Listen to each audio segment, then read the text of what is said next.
He deceived this lady that he is an army officer, that he want to marry her, and she fall for it. The morning sun cast long shadows across the bustling Ikeja market as Amara arranged her fabrics on the wooden display. Bright Ankara prints, soft lace materials, and imported silks, each piece represented years of building her business from nothing. At 32, she had achieved what many admired: a thriving shop, savings in the bank, and respect in the community. Yet one thing remained missing, and her mother reminded her every Sunday after church. "You need a husband, Amara. A woman cannot live alone forever."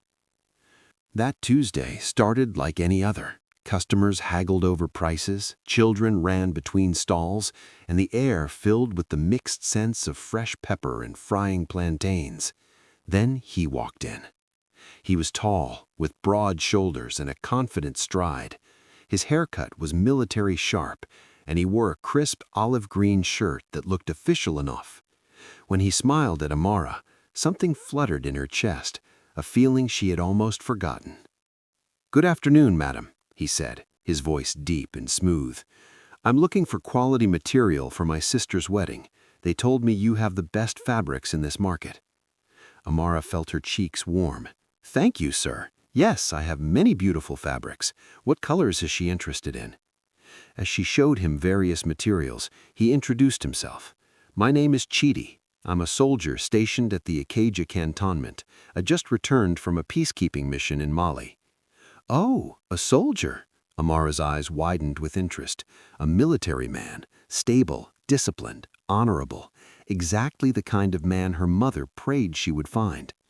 Chidi nodded solemnly. "Yes, it's hard work, but someone has to protect our nation."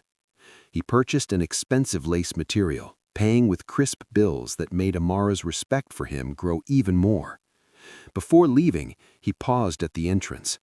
"Sister Amara, I hope you don't mind me saying, but you have a beautiful smile.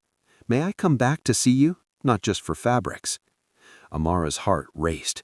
She nodded, trying to appear calm despite the joy spreading through her. Over the following weeks, Chidi became a regular fixture at her shop. He would arrive in the evenings after she closed, walking her home and sharing stories of military life, tales of bravery, camaraderie, and sacrifice. He spoke of how lonely it was, always moving from one posting to another, never having time to build a real relationship. "But with you, Amara," he said one evening as they sat outside her small flat, "I feel like I've finally found home." 3 months later, Chidi moved in. He explained that his posting had changed and he was awaiting deployment orders. Rather than waste money on temporary accommodation, wouldn't it make sense for him to stay with her? After all, they were planning a future together. Amara agreed. Her friends warned her it was too soon, but she saw it differently. Chidi was a soldier, a man of honor. Besides, she was tired of being alone. The first month was blissful. Chidi would wake early, do push-ups in the small living room, and kiss her forehead before she left for the market. He promised that once his deployment allowance came through, he would contribute to the household expenses and start paying her bride price. But the allowance never came. First, there was a delay in processing, then a problem with his bank account, then an issue with military bureaucracy. Meanwhile, Amara paid for everything: food, electricity, even the new clothes he needed for a supposed military ceremony. "Just a little longer, my love," he would say, pulling her close. "You know how the system works in this country, but I will repay you double, I promise." Then Chidi fell ill. It started with a fever, then severe stomach pains that left him writhing in bed. Amara rushed him to the hospital, her heart pounding with fear. The doctor diagnosed typhoid and prescribed expensive medications and injections. For 2 weeks, Amara nursed him. She would wake before dawn to prepare for the market, close early to rush home and tend to him, then stay up late ensuring he took his medications on time. The hospital bills drained her savings, money she had carefully accumulated over 5 years. But she told herself this was what love meant. This was partnership, in sickness and in health. "You are an angel, Amara," he whispered weakly one night. "Not every woman would do this.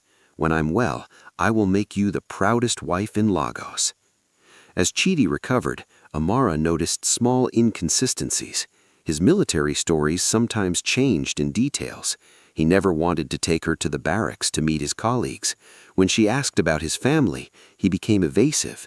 And despite being well enough to go out with friends, he still hadn't returned to his supposed military duties. One Saturday afternoon, a woman appeared at Amara's shop.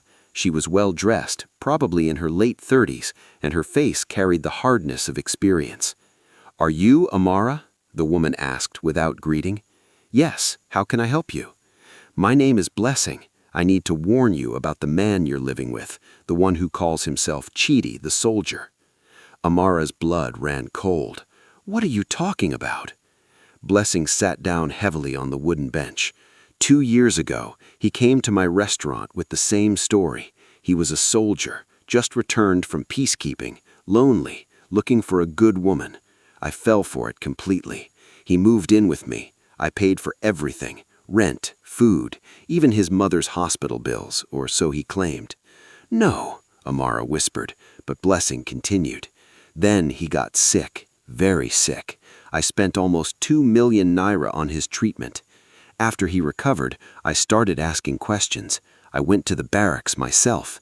No soldier named Chidi had ever been stationed there. When I confronted him, he disappeared in the middle of the night with my jewelry and 50,000 naira from my drawer." The market seemed to spin around Amara. "But he's still with me. He didn't steal anything." Blessing's laugh was bitter.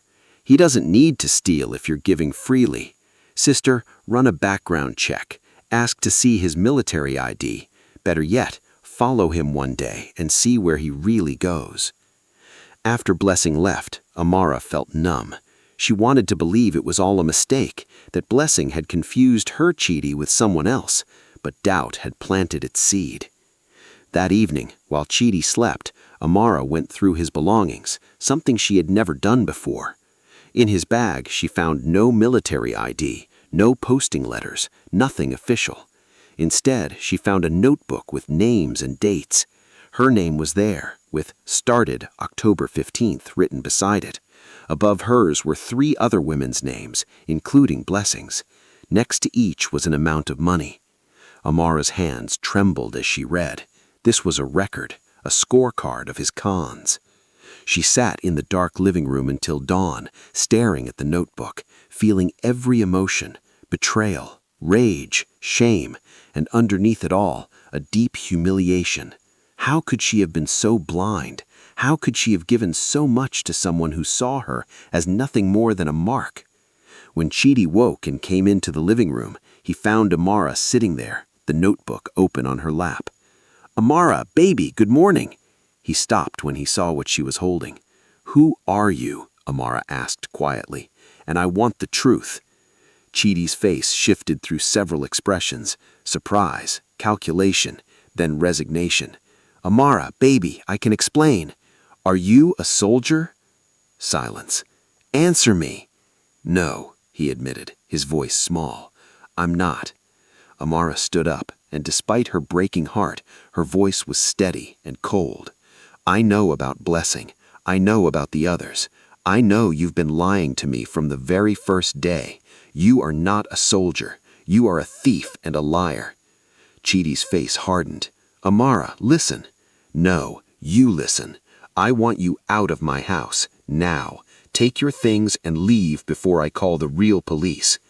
"Please, Amara, I'm sorry. I had no choice. My family is poor. I had no opportunities." "Your Sorb story means nothing to me," Amara cut him off. "You had a choice every day you lied to me. You had a choice when I was paying for your food, your clothes, your hospital bills. You had a choice when I was working myself to exhaustion to take care of you while you pretended to love me." Chidi must have seen something in her eyes, a finality, perhaps, because he didn't argue further. He packed his few belongings into a bag and walked towards the door. At the threshold, he turned back. "For what it's worth, you were the kindest. I actually felt bad sometimes. Get out." After he left, Amara locked the door. walked to her bedroom, and finally allowed herself to cry. She cried for the money she had lost, but more than that, she cried for the trust that had been shattered, for the dream of partnership that had turned into a nightmare, for the time she had wasted on someone who saw her as nothing more than an opportunity. But as the sun rose higher and her tears dried, Amara made a decision. She would not let this break her. She had built her business from nothing once. She would rebuild her savings. She had opened her heart. She would be wiser now, but not closed. And most importantly, she would no longer measure her worth by whether she had a husband. That Monday, Amara opened her shop as usual. When customers asked where her soldier boyfriend had gone, she simply smiled and said he was deployed, very far away. She never mentioned that the deployment was his running away from the truth. Some lessons, she decided, were better learned in private and shared as warnings only when necessary, just as Blessing had warned her.